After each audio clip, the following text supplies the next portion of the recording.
Introduction. Hello all, my name is Zachary Fintel. This is my last school year at DePaul. I'm from Chicago and I have Asperger's syndrome, which is a form of high-functioning autism. This is my video report for lab number 5, part 1. In this lab, I'll be dissecting 2 different owl pellets. These pellets contain the remains of small animals that the owl ate over its lifetime. I'll be checking the bonus I find in my pellets against the bone chart in the lab manual in order to tally up what it was consuming. I'm doing this because I'll be comparing the bones found on the activity chart with the ones in my 2 pellet samples. These 2 samples are from different regions, the Pacific Northwest and the Southeast US. This means the pellets are from different biomes, which have distinct temperatures and things like that. Also, the lab manual and the content from this week shows that carefully examining the contents of a pellet can reveal a lot about its lifestyle and the environment it lived in. By looking at 2 pellets from different biomes, I'll be able to learn more about the differences. Some of the most important ideas that are introduced in this lab include the identification of animal bones in a sample. I learned how to start by examining characteristics about specific specimens until I've identified the skull. Once I've identified the skull for a specimen from the pellet, I'll reference it against the bone chart. Methods and materials. For this lab, the materials I use were sent to me in the Carolina Materials Kit. This is the procedure I followed.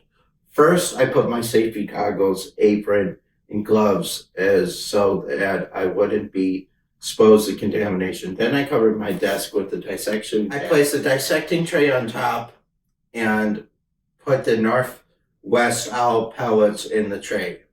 Discussion and analysis. After completing the lab, it's clear that using animal bone fragments reveals a lot about the relationship between predators, prey, and different environments.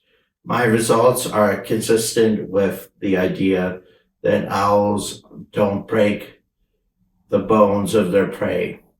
This means that we have an even bigger opportunity to correctly identify the skulls and the species in general. I learned that tissues like fur and bones can't be digested in an owl's system. By referencing these fragments about a dichotomous key, I was able to choose between descriptors and figure out what the animal the bones were from. The Northwest pellet contained at least 3 identical rodent skulls according to the bone chart. It also contains parts of a shrew like pelvic bones and pieces from moles like jaw bones.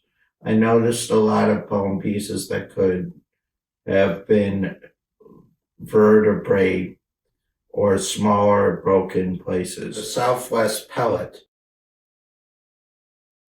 I noticed 2 almost full skulls from rodent and a bird. This is because one had a beak and one didn't. I saw 2 scapula from birds. There were 3 jaw bones that had teeth resembling a mole. There were mole femurs as well. Ultimately, dissecting 2 owl pellets revealed critical information about owl lifestyles, biomes, and more.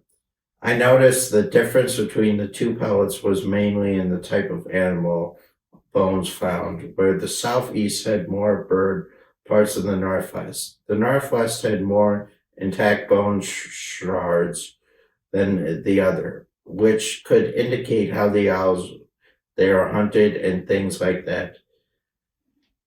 Examining the differences between the pellets teaches us about key differences between these 2 different biomes. This is the end of my Lab 5 Part 1 video report.